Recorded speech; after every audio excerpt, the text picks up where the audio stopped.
नमस्कार, स्वागत है आपका आवाज अड्डा वीकेंड स्पेशल में। और मार्केट बिल्कुल गर्मा गर्म न्यू हाइस के एकदम करीब खड़ा हुआ है। और जिस तरीके की रैली पिछले कुछ हफ्तों में हम लोगों ने देखी है, वो बहुत ही समझदार, कॉम एंड कंपोज रैली थी। एक तरफा नहीं हुई कि एक ही दिन में बहुत चले। मार्केट ने धीरे धीरे चला और इस दौरान सेक्टर चर्निंग भी हुई है। एक दिन कोई एक सेक्टर लीड करता था, फिर दूसरा चलता था। अब मिड कैप में ज़बरदस्त बाइंग देखने को मिल रही है। केवल एक आईटी बेचारा भी हमारा फंसा हुआ है, उसमें कई सारी खबरें चलती रहती है, इसके उसमें दबाव है। लेकिन कई सवाल उठते हैं इस मार्केट को लेकर के। एक तो ये कि फेड की तरफ से बिल्कुल ग्रीन सिग्नल है कि आप सर पर दौड़िए, कोई चिंता नहीं है, वहाँ से एकदम ठीक ठाक हो गया है। इंडियन मार्केट और इंडियन इकॉनमी के क्यूज़ ऑलरेडी काफ़ी बेहतर हैं, यहाँ पे कहीं से कोई रेड सिग्नल नहीं है अभी तक। दूसरी ओर जिस तरीके की बाइंग हम लोग देख रहे हैं कि FIIs की तरफ से भी हो रही है, फंड, डोमेस्टिक फंड भी लगातार पुश बनाए हुए हैं, तो ऐसे में क्या नहीं खरीदा तो पछताओगे, एक सवाल। दूसरा, क्या बहुत ओवर हीटेड हो रहा है मार्केट।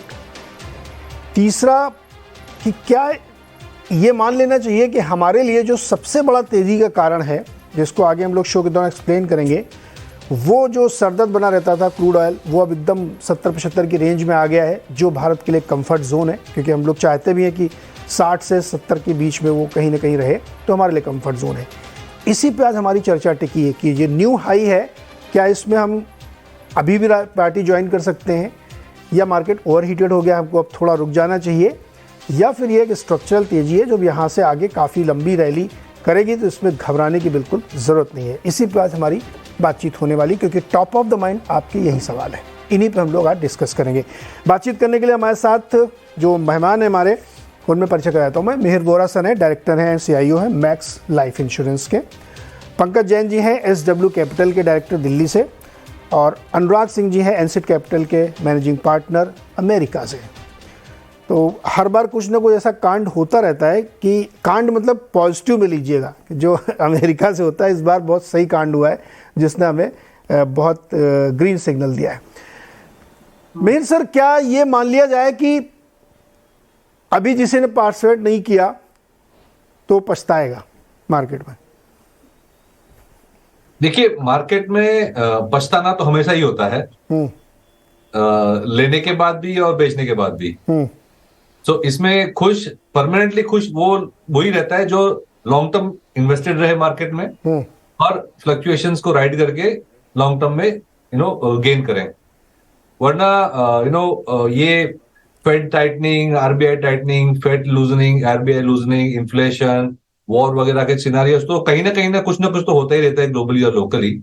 बट हमने ये देखा है कि इंडिया जैसी इकोनॉमी जो लॉन्ग टर्म 6 से 8% का ग्रोथ ट्रेजेक्टरी लेके चलें, तो नॉमिनल टर्म्स में 11, 12, 13% लार्ज कैप्स में, और शायद अगर थोड़ा और स्टॉक पिकिंग कर ले मिड कैप और स्मॉल कैप में, तो 13 to 15% हम kind of returns long term में देखे हैं।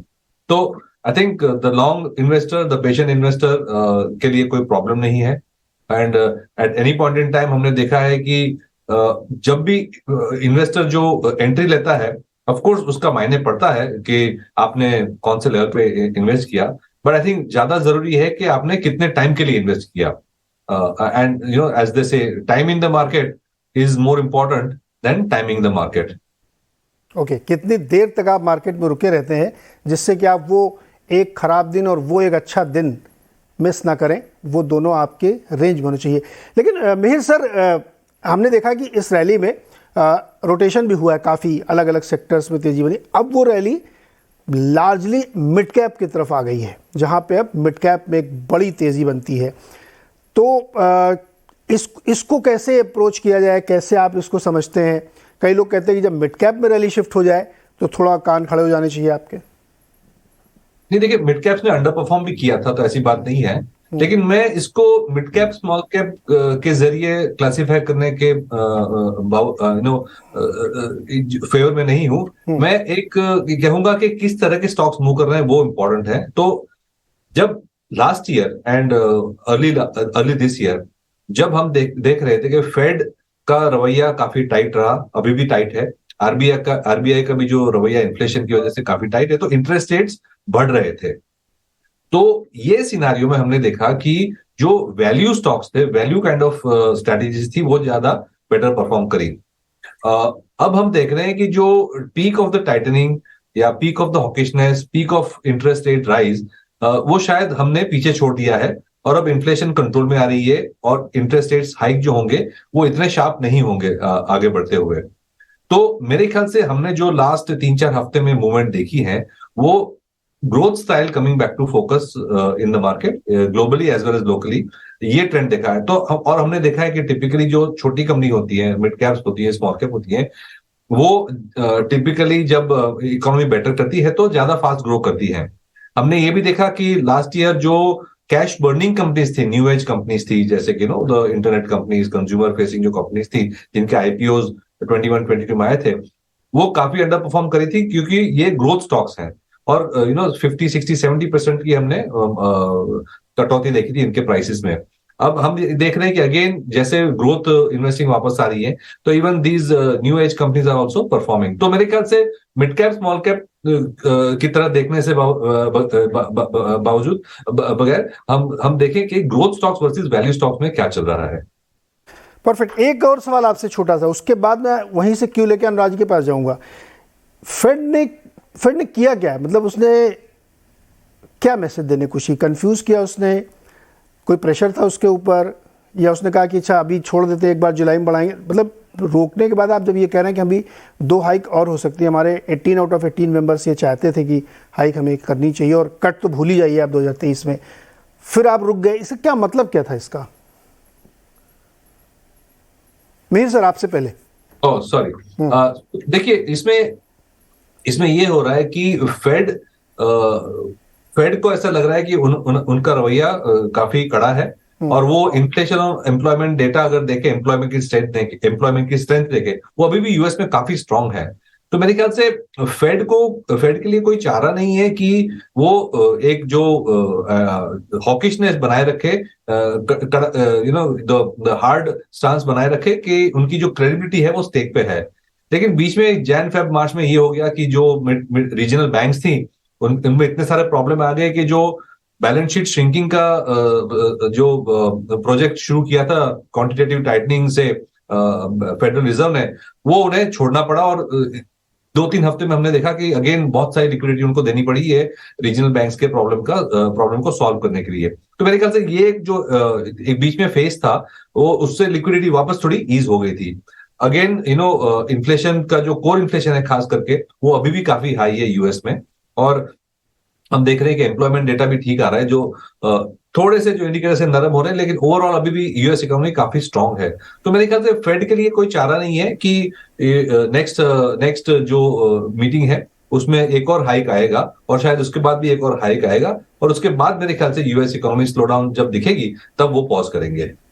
अनुराग जी, फेड ने क्या किया है, ये मार्केट को तो ऐसा लग रहा है कि उसको उसने सिग्नल ले लिया कि अब सब खत्म, मामला सेटल, ऐसा कर दिया है क्या?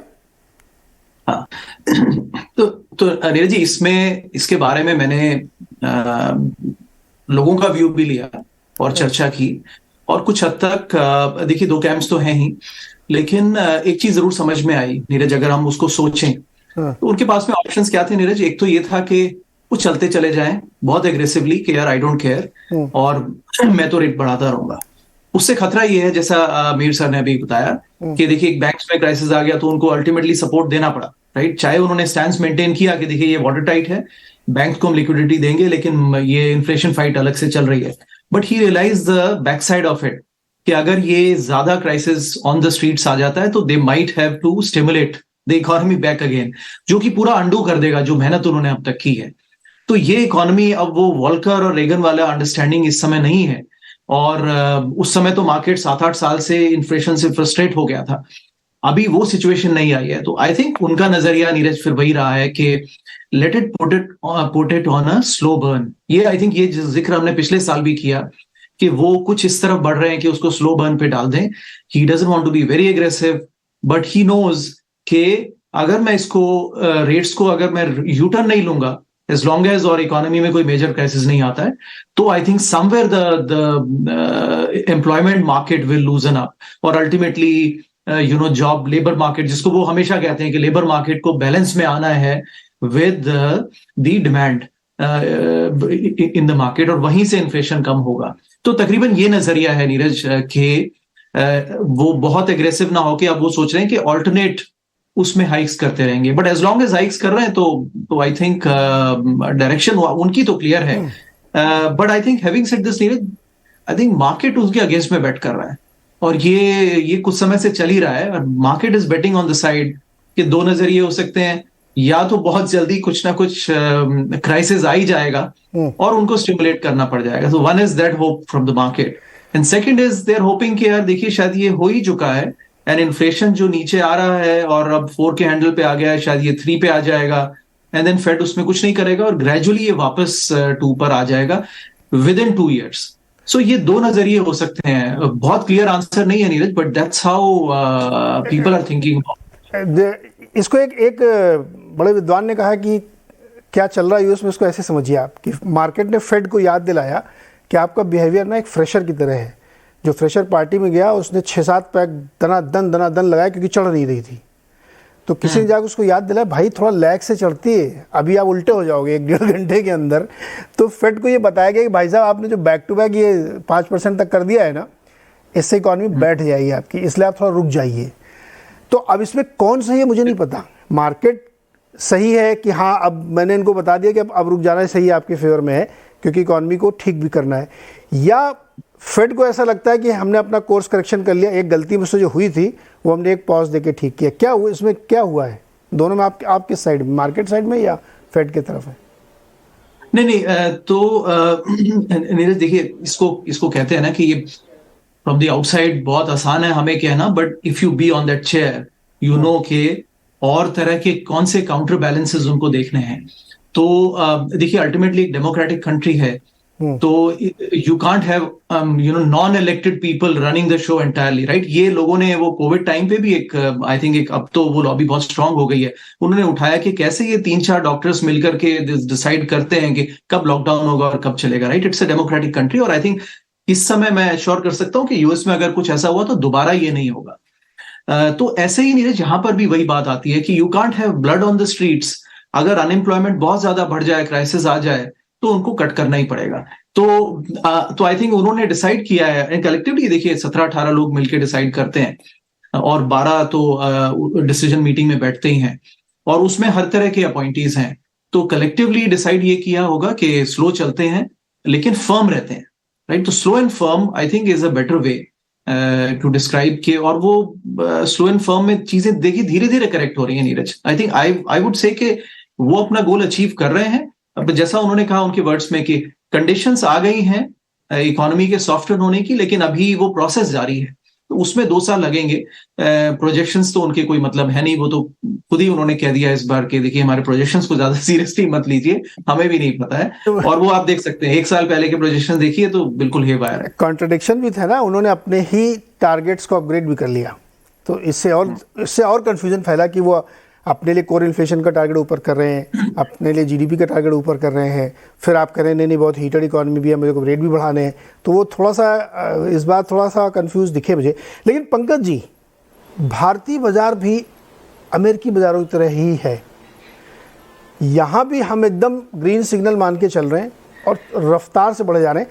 यहाँ पे एक थोड़ा सा चेंज है, हमारे लिए क्रूड एक बहुत ही महत्वपूर्ण चीज़ है, मार्केट के लिए, इकोनॉमी के लिए, डेली लाइफ के लिए, हर चीज़ के लिए, और वो ऐसा लगता है कि 70-75 के बीच में सेटल हो गया है फ़िलहाल के लिए, क्योंकि इतनी प्रोडक्शन कट के बावजूद वो हिल नहीं रहा है। वो उसको मैं डिटेल में एक्सप्लेन करूँगा कि वो क्यों नहीं हिल रहा होगा, लेकिन ये एक बहुत ही बड़ा मतलब ट्रिगर है भारतीय बाज़ारों को आगे ले जाने के लिए। तो क्या हमने भी ये मान लिया है कि ग्रीन सिग्नल है, अब कोई चिंता नहीं है, अमेरिका से भी कोई चिंता नहीं और हमें आगे बढ़ते रहना है? पंकज जी। नीरज जी नमस्कार। देखो नीरज जी, एक तो like we being brokers and investment guiding community, हम इस थ्योरम पे बिलीव करते हैं कि most of the time market is correct, and market इस टाइम अगर हम इंडियन मार्केट पे नजरिया देखें तो ज्यादातर अगर हम टिक्स देखें या बॉक्सेस देखें तो टिक हो रहे हैं और अगले 3-4 महीने को मार्केट को ऐसा लग रहा है कि काफी क्लियर विजन हैगा। सिर्फ एक ही उसके अंदर एक प्रश्न चिन्ह है कि क्या जो मॉनसून की रेनफॉल है जो अभी तक थोड़ी सी कम रही है कि आने वाले वक्त में शायद उसमें कोई प्रश्न चिन्ह ना लग जाए। अपार्ट फ्रॉम दैट मेरे को लगता है कि विजन काफी क्लियर है और यूएस फेड का तो मुझे बहुत क्लियरली शायद जो हमारे कलीग्स ने जवाब दिया, I think they are almost at the point. यहां पर डोमेस्टिकली हम जरूर मान के चल रहे हैं कि we have almost reach the U turn for the interest rate, जबकि आरबीआई गवर्नर कह रहे हैं कि just a pause, it is not a pivot. But शायद मार्केट ये मान के चल रही है कि we are almost close to U turn. वो यू टर्न 2 महीने बाद हो, 4 महीने बाद हो, 5 महीने बाद हो, दैट इज द सीन। अगर मानसून अच्छी रहती है तो हो सकता है वो जल्दी भी हो सकता है। उसके अलावा आप देखें जिस तरह के समीकरण मार्केट को दिख रहे हैं, अगर आप नई एक्सपेंशन की बात करें, नए प्लांट्स की बात करें, प्राइवेट सेक्टर से अब दोबारा डिमांड उभर के आ रही है, नए प्लांट्स की बात कर रहे हैं, एक्सपेंशन की बात कर रहे हैं। पब्लिक सेक्टर तो पहले भी कर रही थी बट पब्लिक सेक्टर इस टाइम थोड़ा धीमा है, बट प्राइवेट सेक्टर बात कर रहा है। उसके अलावा जिस तरह की लिक्विडिटी फ्लो हो रही है, चाहे वो डोमेस्टिक लिक्विडिटी हो, फॉरेन लिक्विडिटी हो, that is flowing in abundance. And जो चाइना प्लस 1 फैक्टर हैगा, जो क्रूड आपने एक फैक्टर बताया, और अगर हम पॉलिटिकली भी देखें तो अगले 3-4 महीने तक कोई ऐसे मेजर इलेक्शंस नहीं है, तो पॉलिटिकली भी सीन काफी क्लियर है। और इसके अलावा मैं नहीं बोलना चाहिए क्योंकि अगले साल फर्स्ट हाफ में he will be running into general elections, तो गवर्नमेंट सारे ऐसे कदम उठाएगी कि जहां पर और ज्यादा पैसा इकोनॉमी को पहुंचे, चाहे वो इंफ्रास्ट्रक्चर के क्षेत्र में हो, हाईवे के क्षेत्र में हो, किसी भी क्षेत्र में हो। सो आई थिंक समीकरण काफी पॉजिटिव है। हो सकता है हम सोमवार को एक सब कुछ ठीक रहा तो सोमवार को एक नया हाई निफ्टी देखने को मिल जाए। And I think there is much more healthy life beyond that. आप कार्यक्रम के शुरू में हमारे कलीग से पूछ रहे थे कि क्या is it too late to enter, क्या मैं करेक्शन की वेट करूं। मेरे को ऐसा लगता है कि मार्केट में it's never too late to enter. Definitely एक कहावत है कि शायद थोड़े दिन पहले बहुत अच्छा वक्त था मार्केट में एंटर करने के लिए, बट अगर आप उस टाइम एंटर नहीं कर पाए तो टुडे और tomorrow is the best time you can enter. So I think that is what the strategy should be. इसमें सिर्फ एक चीज मैं एस्ट के साथ कहना चाहूंगा, what we have observed and what we have been guiding to our investors and clients, कि जो एक रैली देखने को मिली है, जो एक अच्छा पैसा जो इसमें बना है या आने वाले वक्त में बनता दिख रहा है, that is not in the top 50, जो एक बिल्कुल लार्ज कैप टॉप 50 दिग्गज काउंटर माने जाते हैं, शायद उसमें इतनी रैली नहीं आई है।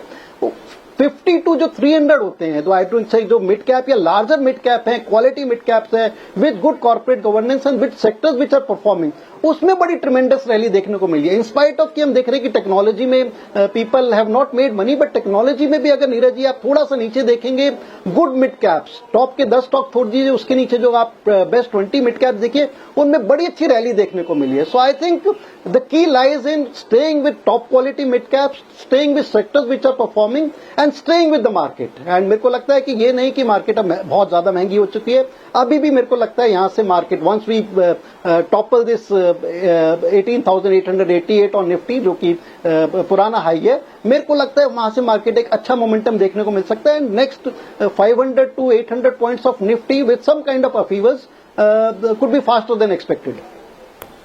मीर सर, ये आईटी इंडस्ट्री के लिए कोई रेड सिग्नल है क्या?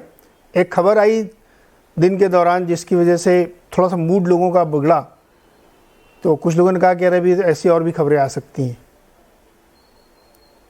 देखिए, आईटी पे तो हमने जैसे भी पहले भी डिस्कस किया है, हमारा व्यू अंडरवेट नेगेटिव है।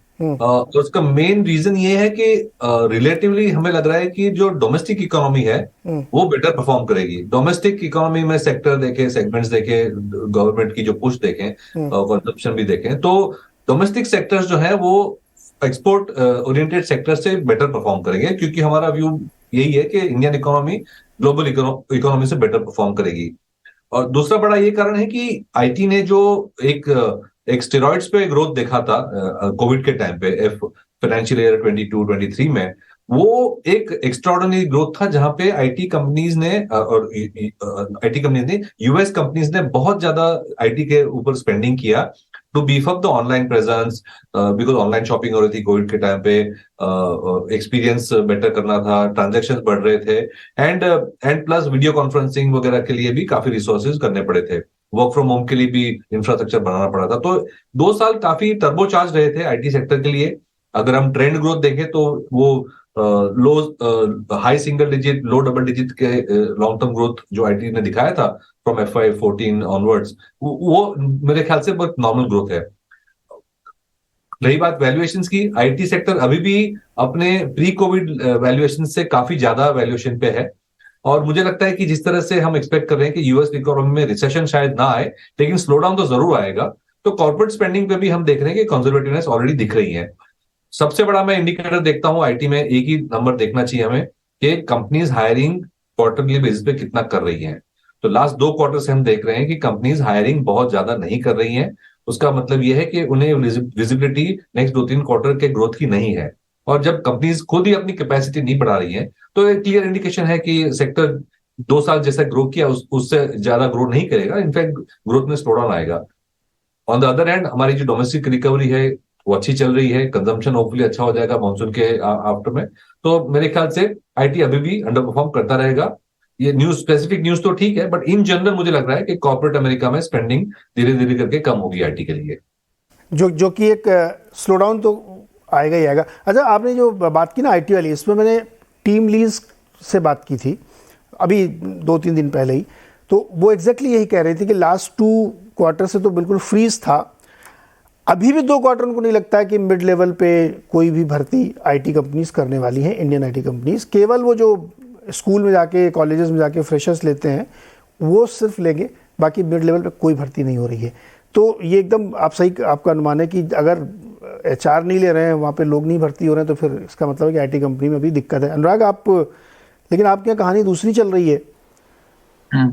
एक कंपनी है जिसका नाम है ओरेकल फाइनेंस। उन्होंने एक बहुत ज़बरदस्त गाइडेंस दिया, रिजल्ट भी बहुत अच्छे दिए, और उन्होंने ये कहा कि हम भी अब AI के थ्रू अपने एक बिजनेस को एक्सपेंड करेंगे। और वो स्टॉक 1 साल में 70%, ईयर टू डेट, नॉट 1 साल में, ईयर टू डेट 70%, 1 महीने में 30% चला है।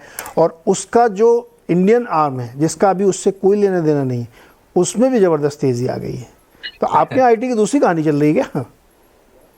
नीरज, इसमें मैंने तो ये भी सुना है, वो जो रेस्टोरेंट चेन्स होती है ना, उनके एक CEO ने रिजल्ट्स के दौरान, और I think one of these Coke, Pepsi, and one of these, I don't want to be caught on this, but one of these big chains also, वो अपने रिजल्ट्स में कह रहे थे कि हम AI का यूज कर रहे हैं कि कस्टमर्स को कैसे अच्छा सर्व कर सकें। तो मतलब एक फॉर्मूला हो गया कि अपने रिजल्ट कमेंट्री में AI का नाम छोड़ दो तो स्टॉक प्राइस ऊपर चलता रहेगा, राइट? तो आई थिंक देखिए, तो दो चीजें करते हैं। एक तो मीर सर की बात एकदम ऑन डॉट है। I think while hiring slow down है, और यहाँ पर भी even banks and consumer companies and pharma companies and others, everybody is trying to tighten the belt. इस साल ये हो गया है जिसको बोलते हैं ना ईयर ऑफ एफिशिएंसी। फेसबुक ने आके पहली बार कहा ईयर ऑफ एफिशिएंसी। हर कोई वो एफिशिएंसी के अपनी बेल्ट टाइट कर रहा है। तो हायरिंग पर स्लो डाउन है, और आप तकरीबन देख सकते हैं कि बहुत सारे यंग बच्चों के CVs आते हैं कि एब्जॉर्प्शन नहीं हो रहा है, तो which is clearly visible Neeraj ji market में। बट एक चीज है जो कि अनप्रेडिक्टेबल है, which is now link to जो यूएस में हो रहा है, विच इज के इंडियन आईटी के लिए ये सडनली एक राइट टाइम पे एक बूम आ सकता है। There is a potential, we don't know, but अगर AI का चैलेंज जो है वो रियल है, तो वो एक सडन बूम आ सकता है फिर से इंडियन आईटी में, क्योंकि वो काम कोडिंग किससे कराएंगे? अगर AI चलना है कामयाबी से, तो उसकी कोडिंग किसी को करनी पड़ेगी, और फिर वही इंडियन इंजीनियर्स ही उस पे कर सकते हैं काम। तो इनिशियली फॉर फर्स्ट 5, अगर ये मुझे नहीं लगता वैसे उसमें इस समय कोई दम है। आई थिंक हम फंडामेंटल से 3, 4, 7, 8 साल आगे भाग रहे हैं। So this might fizzle out even in US, and then we will start back again. But जब ये स्टार्ट होगा नीरज वापस, तो उसकी कोडिंग फिर से वापस इंडियन आईटी कंपनीज को आएगी, और वो फिर 3-4 साल का बहुत अच्छा बुल फेस चलेगा। उसके बाद अल्टीमेटली इवेंचुअली वो मैन पावर को वापस हिट करना शुरू होगा फॉर इंडियन आईटी कंपनीज। तो ये नजरिया है। लेकिन अभी नीरज मैं मानता हूं कि AI का hype it is over hype Neeraj. अब देखिए, सिर्फ ये 10 स्टॉक्स ने मिलकर के S&P एंड नैस्डैक को कहां पे पहुंचा दिया। We are just barely below, about 10% below the all time highs, right? तो बाकी रेस्ट ऑफ द मार्केट अगर आप देखें कोई भी सेक्टर है सब पीछे हैं नीरज, दिस नोबडी एल्स, और ये लार्जली जो है अनपार्टिसिपेटेड है। अनुराग, मुझे पता नहीं कि एआई का नाम, मतलब आर्टिफिशियल इंटेलिजेंस रियल है, ये रैली रियल है, ये artificial, I don't know, but नाम लगने से पंख लग जाता है, ये तो स्टॉक मार्केट में दिख रहा है। एक मैं आप छोटी सी बात बताता हूँ, हैप्पीएस्ट माइंड एक कंपनी इंडिया में, कोई रिकमेंडेशन नहीं है, कोई व्यू नहीं है इस पर, खाली मैं उदाहरण इसलिए बता रहा हूँ क्योंकि स्टोरी पढ़ी मैंने। उन्होंने कहा है कि वो एआई बेस्ड काम करने के लिए 1300 लोगों की भर्ती करने वाले हैं, 1300, और वो ऑलरेडी AWS के लिए काम करते हैं, अमेजॉन के लिए। वो खबर बहुत ही प्रोमिनेंटली, मैंने उसको दिलचस्पी से पढ़ी, मैंने रिक्वेस्ट भी डाली कि मैं उनसे बातचीत करना चाहता हूँ, क्योंकि पहली इंडियन कंपनी जो इस तरह खुल के आ रही है कि हम करेंगे। अभी एक माइक्रोसॉफ्ट और HCL टेक का भी टाई अप हुआ है। पंकज जी, जैसे आप ही लोग हम लोगों को बताते हैं कि अगले 6 महीने मार्केट देख लेता है क्या होने वाला है, तो IT अभी देख नहीं पा रहा क्या अगले 6 महीने? नीरज जी बिल्कुल देख पा रहा है, और हमारा IT या हमारी AI ये कह रही है कि there is life beyond IT, in the sense आप सिर्फ अपने आप को ये मत कंसंट्रेट करिए कि ये IT के टॉप 10 काउंटर्स परफॉर्म नहीं कर पा रहे, या US में जो एक स्लो डाउन है, जो यहाँ पर स्लो डाउन है, उसकी वजह से इनमें एक मोमेंटम नहीं देखने को मिलेगा। ठीक है, तो इनको ये माना जाता है या माना जाता था, वो भी एक कंट्रोवर्शियल स्टेटमेंट है कि ज्यादातर ये top IT companies they our body shopping kind of companies और एक मार्जिन पे हैं। तो ठीक है, अगर हम उनको एक बार साइड में भी रख दें, जो मार्केट की AI कह रही है कि इस टाइम कुछ एक अलग सेक्टर्स चल रहे हैं, there are stocks which are performing extremely well and they have reason behind them, it's not just कि उसके अंदर पैसा जा रहा है, मोमेंटम जा रहा है। अगर आप देखें से समथिंग लाइक हॉस्पिटल्स, अभी कल या एक दिन पहले JP मॉर्गन की रिपोर्ट आई है, I think, but that report was too late. हम इसको 1 महीने से भांप रहे थे, we had been telling people that all these hospital stocks have been doing extremely well, इनके ग्रोथ पैटर्न्स अच्छे आ रहे हैं, मैनेजमेंट कमेंट्री बड़ी अच्छी आ रही है, ऑक्यूपेंसी लेवल्स अच्छे आ रहे हैं, मार्जिन्स अच्छे आ रहे हैं, and post Covid I think they have been doing extremely well. जो एक लल आया था immediately after Covid, but I think again they have been doing well. तो दिस इज वन सेक्टर जो कि पहले बहुत ज्यादा सुनने को नहीं मिलता था। अगेन होटल सेक्टर की आप बात करें, आज से 3-4 साल पहले, उससे अगर हम पीछे के 10 साल देखेंगे, nobody wanted to enter hotel sector, क्योंकि वहां पर काफी ओपेकनेस मानी जाती थी। माना जाता था कि शायद बैलेंस शीट या corporate governance, best of corporate governance नहीं है। बट जिस तरह का हमने पिछले 2-3 साल में रुझान देखा, बहुत सीरियस ऑक्यूपेंसी पे ये सारे होटल चल रहे हैं, बहुत सीरियस प्राइसिंग पावर आ गई है। एंड अगर हमारे दिग्गज होटल्स देखें, इंडिया के दिग्गज hotels almost costliest in the world हैं, and still they are almost 80 to 90% occupied most of the times recent time में। So this is one sector which is doing extremely well. एक और sector जो कि हम we have been shouting on top of our voice is auto ancillary and auto. मेरे को लगता है कि ये जो एक सेक्टर है बहुत ही अच्छा सेक्टर, और आने वाले 1-1.5-2 साल बहुत अच्छी परफॉर्मेंस देगा, चाहे वो EV के साथ हैं या नहीं भी हैं। और वी हैव एक मार्केट लीडरशिप है हमारे पास, जो ऑटो एंसिलरी में है, मार्केट लीडरशिप है, बहुत अच्छे मैनेजमेंट्स हैं, and they have been able to match to the best of technology in the world, और बेस्ट ऑफ टेक्नोलॉजी अपने यहाँ इनपुट लाने को भी तैयार है। तो और जिस तरह का बूम हम ऑटो में देख रहे हैं, जिस तरह का वेटिंग पीरियड देख रहे हैं, मेटल्स के प्राइसेस नीचे आ गए हैं, दोबारा से एक जो बोलते हो रॉ मटेरियल कॉस्ट नीचे आ गई है, बट सेलिंग प्राइस इनकी नीचे नहीं आई है। तो आई थिंक बड़ा एक अच्छे पीरियड से ऑटो इंडस्ट्री घूम रही है, और हमारा ये मानना है कि OEM में ना जाके अगर हम इनके मिड कैप ऑटो एंसिलरी में जाएं, जो टॉप एंसिलरी वाले हैं, वो ज्यादा अच्छा परफॉर्म कर रहे हैं और वो ज्यादा अच्छा रिटर्न है। This is another sector which is doing well. उसके अलावा हमारा मानना है कि सीमेंट बहुत अच्छा परफॉर्म करेगा, चाहे इसमें मिड कैप सीमेंट हो, even large cap cement stocks I think हमारे को अब लग रहा है कि ऐसे कि एक सॉर्ट ऑफ स्टार्टिंग फेज में आ गए। सो दीज आर 5-6 सेक्टर्स जो हमारे को लग रहा है कि अच्छे सेक्टर्स हैं। We need not marry ourselves only to the technology sector. और पिछले 4-5 दिन में कुछ ऐसे ग्रीन शूट्स मोमेंटम के देखने को मिले हैं फार्मा स्टॉक्स में। इवन मेरे को लगता है कि आने वाले 2-3 महीने जो फार्मा एक बिल्कुल लगाड हो गया था, बिल्कुल out of favour and flavour हो गया था, मेरे को लगता है कि इसमें भी जो अच्छे स्टॉक्स है we could see propelling run. So I think we have to choose the right sectors, right stocks, और पैसा मार्केट में अभी भी बहुत है बनने को। पैसा है, चैनलाइज भी हो रहा है, इसीलिए मैंने कहा था कि उस सेक्टर चर्निंग भी चल रही है। मिहिर सर, मुझे एक चीज़ थोड़ा इनसाइट समझना है। जैसे मैंने कहा था कि क्रूड ऑयल हमारी इकोनॉमी के लिए एकदम लाइफलाइन है, क्योंकि उसके ज़रिए इनपुट कॉस्ट पे बहुत असर पड़ता है, चाहे वो ट्रांसपोर्टेशन की कॉस्ट हो, फार्मा कंपनियों के लिए हो, FMCG कंपनियों के लिए हो, केमिकल कंपनियों के लिए हो, सबको वो कहीं ना कहीं इम्पैक्ट करता है। तो और वो अब एक रेंज उसने बना ली। जेपी गोल्डमैन सैक्स ने 3 बार अपना टारगेट कट किया इस साल। 100 से शुरू किया था, अब 86 पे आ गए। ईयर एंड तक उनको लगता है कि 86 से ऊपर नहीं जाएगा। और इंटरेस्टिंग ये है कि ओपेक ने 2 बार कट किया है। सऊदी अरेबिया ने आउट ऑफ द बॉक्स जाके उसने और 1 मिलियन बैरल कट कर दिया है। स्टिल प्राइस नहीं जा रहा ऊपर। चाइना रेट कट कर रहा है, स्टिमुलस दे रहा है, यूएस में ग्रोथ अच्छी दिख रही है, इंडिया में ग्रोथ अच्छी दिख रही है, लेकिन क्रूड ऊपर नहीं जा रहा है। ये एक बहुत ही पॉजिटिव पॉइंट मुझे लगता है इंडियन मार्केट के लिए, क्योंकि ये बहुत परेशान करता था ना, क्रूड ऊपर जाए तो करेंसी महंगी होगी, ये होगा वो होगा, लेकिन अभी कुछ नहीं हो रहा है। कितना इंपॉर्टेंट आपके हिसाब से है ये मार्केट को यहाँ से नेक्स्ट लेग रैली के लिए ड्राइव करने के लिए, कंसिडरिंग कि मॉनसून थोड़ा सा वीक भी हो सकता है?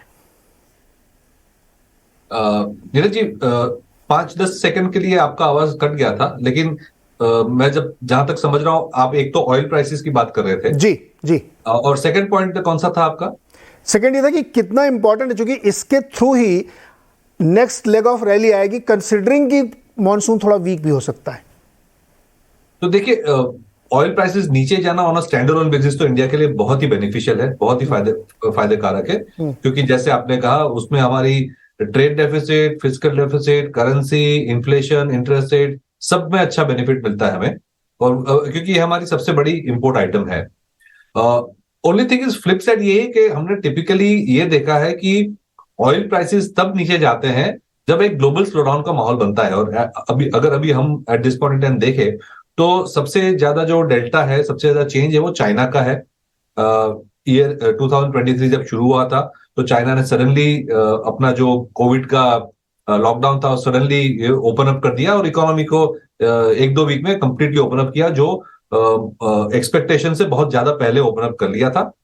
तब ऐसा माहौल बन रहा था कि जो चाइनीज मार्केट ने अंडर परफॉर्म की थी, उसकी वजह से ग्लोबल मार्केट को जो ड्रैग मिला था वो शायद एक पॉजिटिव न्यूज था कि चाइना अब ग्रो करेगा और कोविड से निकलने से वर्ल्ड ग्रोथ चाइना के जरिए एक्सेलरेट होगी। लेकिन उसके बाद हमने लास्ट 2-3 महीने में देखा है कि चाइना में जिस तरह की ओपनिंग की वजह से एक्टिविटी होनी चाहिए थी वो नहीं हो रही है, और यही सबसे बड़ा फैक्टर है कि ऑयल प्राइसेस नीचे हैं, क्योंकि चाइना सबसे बड़ा कंज्यूमर है ऑयल का और वहां ग्रोथ जितनी हो सके उतनी आई नहीं थी। दूसरा एक बहुत बड़ा फैक्टर था कि यूक्रेन रशिया वॉर की वजह से जो डिसरप्शंस आए थे स्टार्टिंग में, वो भी लास्ट ईयर में, वो भी अब तो इतने नहीं रहे। सप्लाई चेन्स काफी अच्छी तरह से रीरूट हो चुकी है, इंडिया के भी काफी सारी ऑयल आ रही है रशिया वगैरह से, तो वो जो सप्लाई की इश्यू थी वो भी सॉर्ट हो गई है। तो एक स्लो डाउन और सप्लाई इश्यू सॉर्ट होने से मेरे ख्याल से ऑयल नीचे आया है। लेकिन अगर ऐसा ही माहौल रहा कि ग्लोबल स्लो डाउन की वजह से ऑयल नीचे है तो ये एक मिक्स्ड ब्लेसिंग होगा हमारे लिए। लेकिन ओवरऑल मैं तो कहूंगा ऑयल नीचे रहे बेटर है, क्योंकि एज ऑफ नाउ हमारी डोमेस्टिक इकोनॉमी अच्छा ग्रो कर रही है और ऑयल प्राइसेस नीचे रहेंगे तो डोमेस्टिक इकोनॉमी एक्सेलरेट होती रहेगी। रही बात मॉनसून की, ये साल अभी लग रहा है कि शायद एल नीनो की इफेक्ट आ सकती है। अभी फिंगर्स क्रॉस रखेंगे, 1-2 महीने में पता चल जाएगा आउटकम क्या है। लेकिन अगर एल नीनो से हम निकल के एक नॉर्मल रूरल डिमांड की ओर जाएंगे तो मेरे ख्याल से एक डोमेस्टिक इकोनॉमी जो अच्छी कर रही है उसको एक और एक्सेलरेशन का लेग मिल जाएगा। ओके, ये क्रूड और एल नीनो का है, इसी पे हम थोड़ी सी और बातचीत करना चाहेंगे, लेकिन मुझे एक छोटा सा ब्रेक लेना है कि अगर मान लीजिए एल नीनो थोड़ा सा मतलब ठीक ठाक इम्पैक्ट डालता है, जो ग्लोबली माना जाता है कि उसकी वजह से हमारी बारिश कम होगी, और अगर बारिश कम होगी तो कंजम्पशन पे इम्पैक्ट पड़ता है रूरल इंडिया में तमाम चीज़ों पे, और क्या फ्यूल की डिमांड पे इसका असर पड़ेगा? क्या ये एक रेड सिग्नल इंडियन इकोनॉमी के लिए हो सकता है, इंडियन मार्केट के लिए हो सकता है, स्पेशली हमारे यहाँ, और ख़ासतौर पे जो कमोडिटी इकोनॉमी ब्राज़ील है उसमें भी इसका इम्पैक्ट आता है एल नीनो का? इस पर बातचीत करेंगे छोटे से ब्रेक के बाद।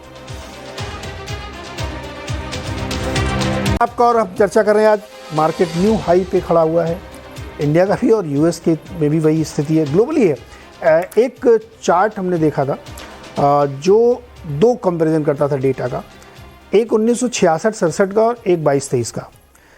1967 और 66 के बीच में S&P 20% गिरा था, तो टेक्निकली मान लेते हैं लोग 20% गया तो स्लो डाउन, मंदी जो भी बोलो आप उसको, बेयर मार्केट मान सकते हैं। वहाँ से उसने 38% की रैली की थी।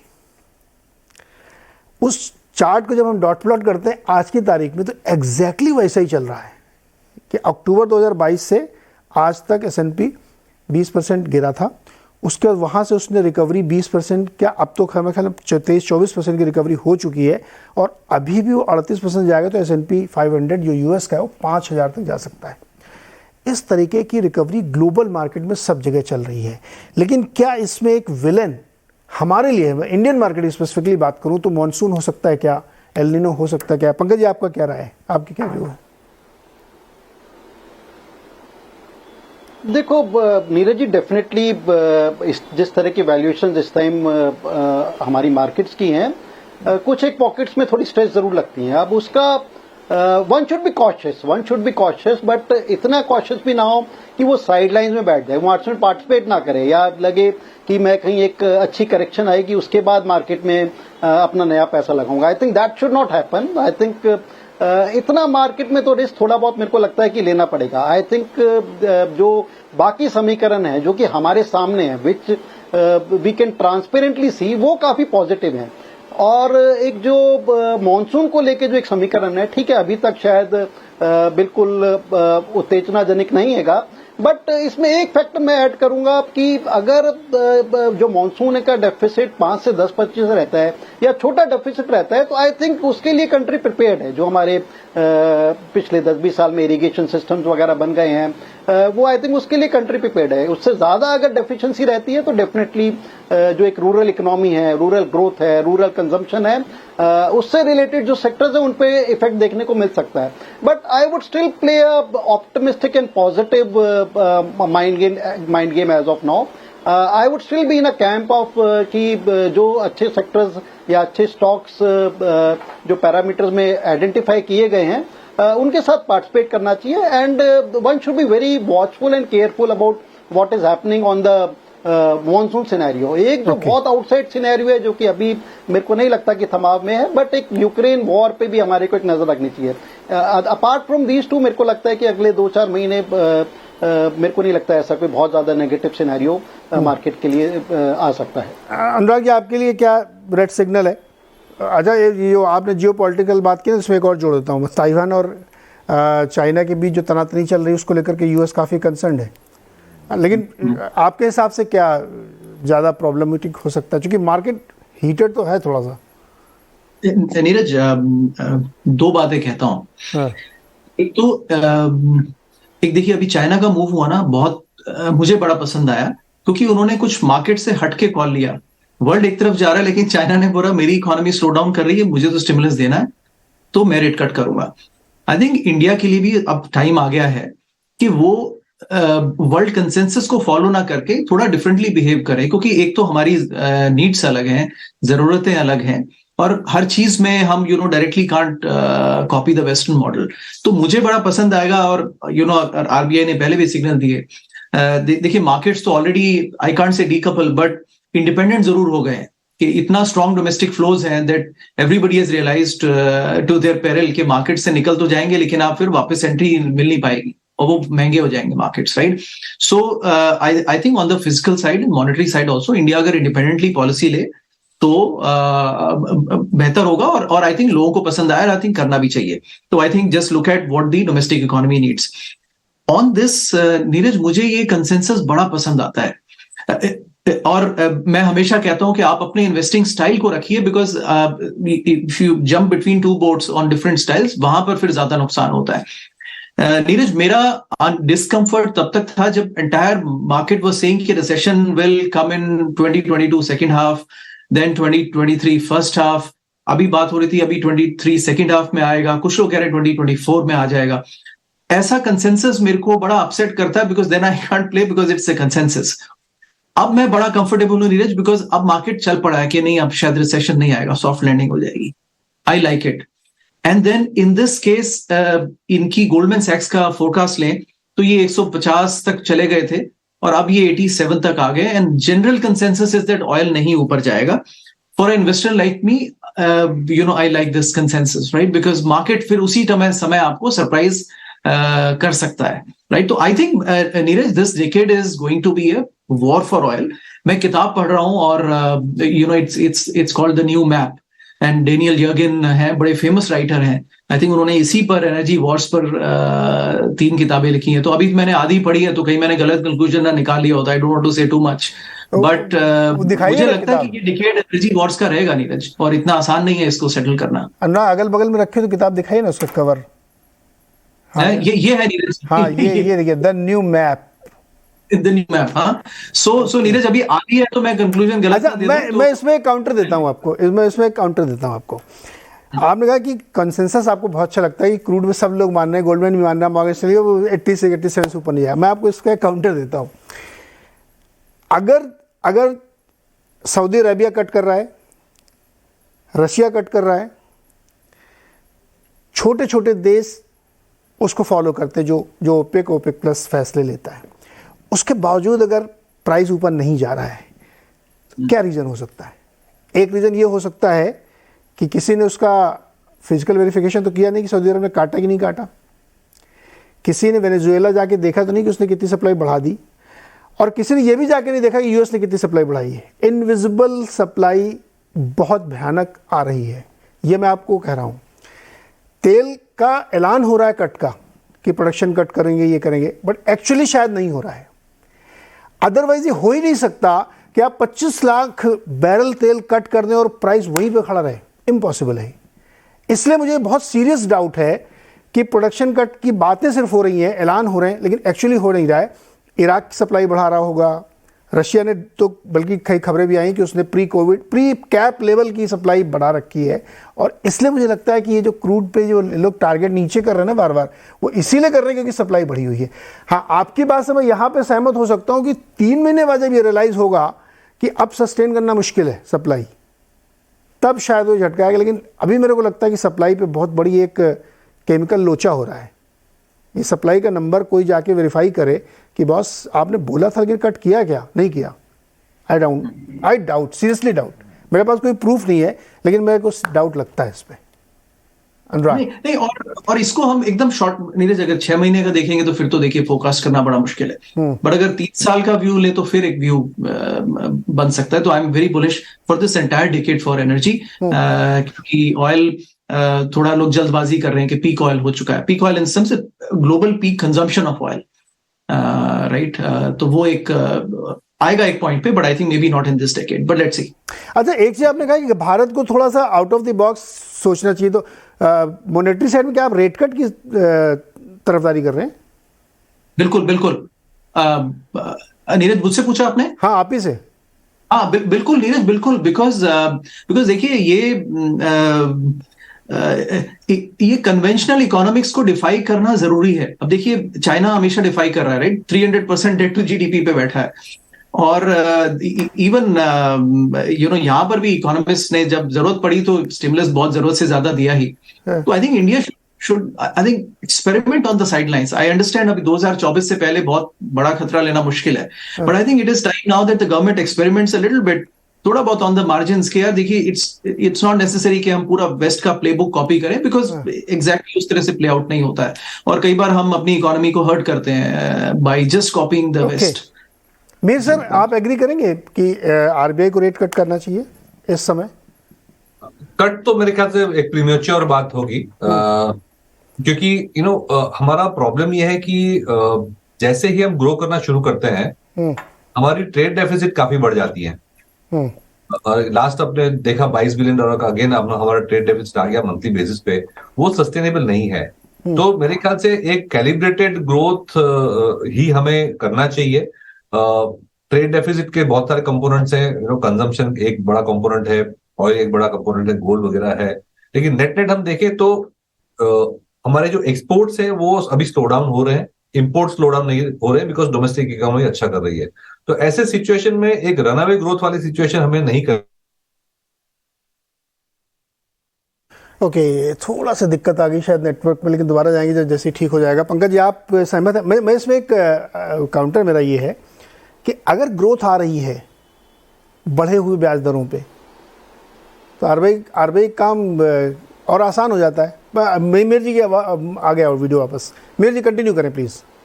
हाँ जी, तो मैं ये कह रहा था कि आरबीआई का जो रवैया है वो बैलेंस्ड है। मेरी आवाज आ रही है? हाँ, बिल्कुल बिल्कुल। हाँ, आरबीआई का रवैया बैलेंस्ड है, क्योंकि हमारी जब इकोनॉमी ग्रो करती है डोमेस्टिकली तो हमारी ट्रेड डेफिसिट भी बढ़ जाती है, जैसे मैं कह रहा था। और ये ट्रेड डेफिसिट की वजह ये है कि हम अभी भी मैन्युफैक्चरिंग कम करते हैं, इंपोर्ट ज्यादा करते हैं। ऑयल है, कंज्यूमर गुड्स है।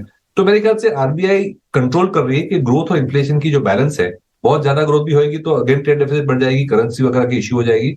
तो ये जो बैलेंस रवैया है आरबीआई का, नॉट वेरी हॉकिश और नॉट वेरी डविश ऑल्सो, वो मेरे ख्याल से ठीक लग रहा है।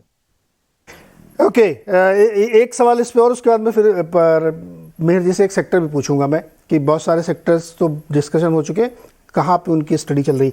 एक बड़ी विचित्र सी स्थिति है, जापान का मार्केट 30 साल के हाई पर, चाइना में रेट कट, अमेरिका में पॉज, इंडिया में पॉज, वहाँ स्लो डाउन की बातें हो रही हैं, कनाडा और न्यूजीलैंड रेट हाइक कर रहे हैं। ये हो क्या रहा है? ये किस तरह के हम वर्ल्ड में चल रहे हैं? अनुराग जी, क्या है ये कैसे इसको समझते हैं? कनाडा ने तो प्रीएम्प्ट कुछ, वो तो उन्होंने जल्दबाजी कर ली। और ईयू ने भी सॉरी, किसने नीरज? यूरोपियन यूनियन ने भी। अच्छा, हाँ, यूरोपियन यूनियन भी आई थिंक नीरज बहुत ही स्लो चल रहा है कंपेयर टू उनका इन्फ्लेशन कहाँ है। वो 25-25 की गाड़ी चला रहे हैं। आई नो यूरोपियन यूनियन में उतना स्ट्रेंथ नहीं है नीरज, वो तो बहुत ही प्रिकैरियस बैठे हैं, क्योंकि उनको वो समझते हैं, तो वो प्रिटेंड कर रहे हैं कि वो फाइट कर रहे हैं इन्फ्लेशन से, बट कहाँ इन्फ्लेशन बैठा है और कहाँ वो 25 की गाड़ी चला रहे हैं। नहीं नीरज, आई थिंक अल्टीमेटली ये पॉइंट अब आ गया है कि कंसेंसस अब ब्रेक होगा and every country will have to decide on its own कि उसकी जरूरतें क्या है। मेरा कहने का, मैं देखिए मीर सर से बिल्कुल एग्री करता हूं उस बात में कि वो हमें हमारा वो ट्रेड डेफिसिट ही अल्टीमेटली डिसाइड करता है।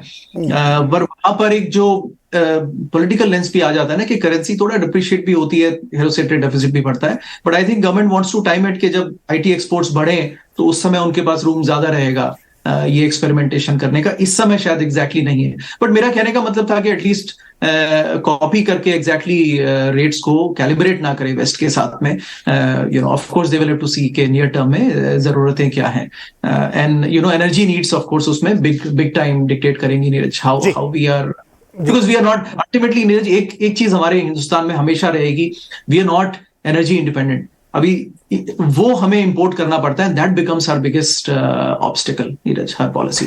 ओके मीर सर, आपने कहा कि इन्वेस्टिंग का कोई टाइम नहीं होता, और जब भी आप इन्वेस्ट करते हैं वो बेस्ट टाइम होता है, और बहुत सारे सेक्टर्स हम लोग डिस्कशन भी करें। आप लोग क्या इस समय स्टडी क्या कर रहे हैं? आप लोग क्या पढ़ाई लिखाई कर रहे हैं? कहाँ पे नज़र बनाए हुए हैं आप?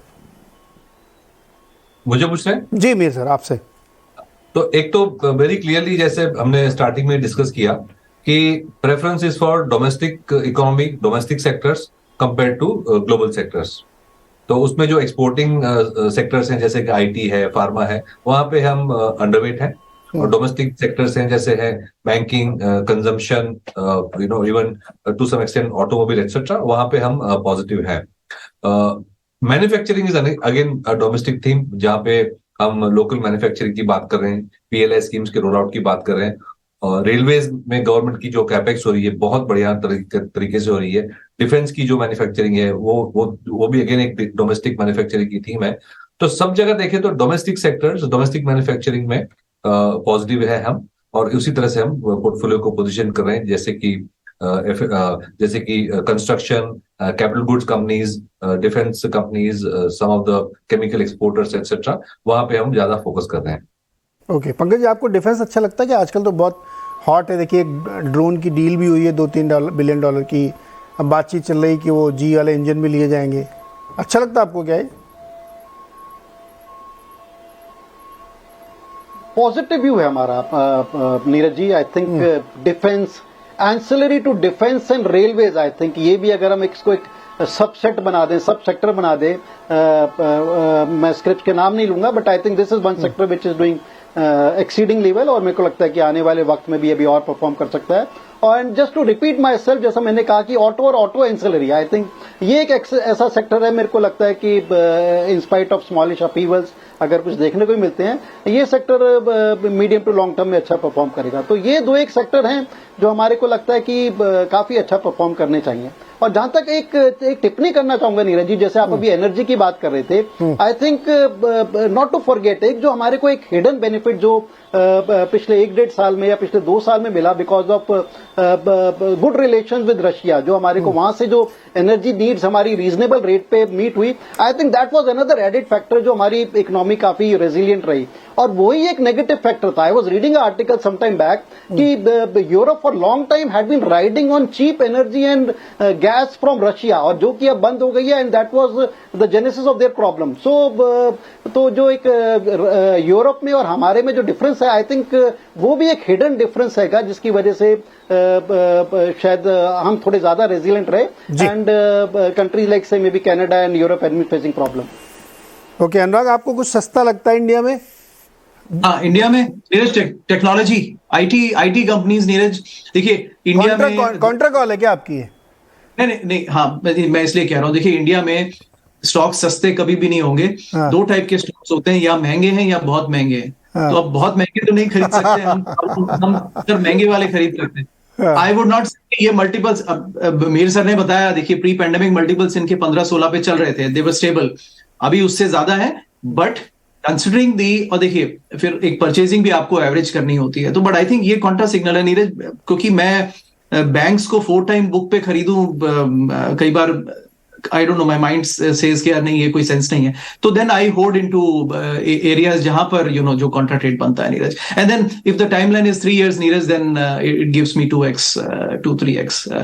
इंडिया में उतना मुश्किल है, उतना आना मुश्किल है, बट अगेन वही एक वैल्यू ट्रेड दिखता है नीरज, क्योंकि एक गलती पे मैं अपने आप को नहीं डालता हूं नीरज, वो ये है कि अगर मैं खरीद लेंगे ना, फिर वो आप अपने आप को you can't face yourself on the mirror that that was stupid really, what were you thinking, so वो पॉइंट है, तो the IT technology I am very, and this is very stable Neeraj, इन कंपनीज ने कहीं नहीं जाना है, they will become even more stronger, तो it's not obscene to buy it at the right levels.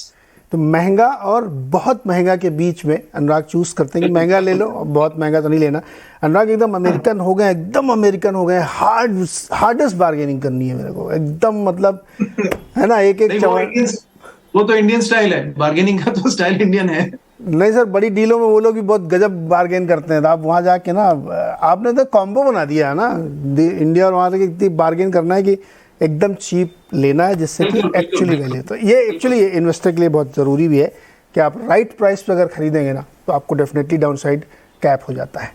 तो बहुत बहुत शुक्रिया आप सारे लोगों का, और वीकेंड मनाइए सर, बहुत सारी फिल्में रिलीज़ हुई हैं, बहुत सारी सीरीज़ रिलीज़ हुई हैं, देखिए, मस्त रहिए, एंजॉय करिए और हेल्थ का ध्यान रखिए। इस हफ्ते के लिए इतना ही, बहुत बहुत शुक्रिया। अगले हफ्ते फिर एक नए टॉपिक और नए मेहमानों के साथ, बहुत बहुत शुक्रिया सर।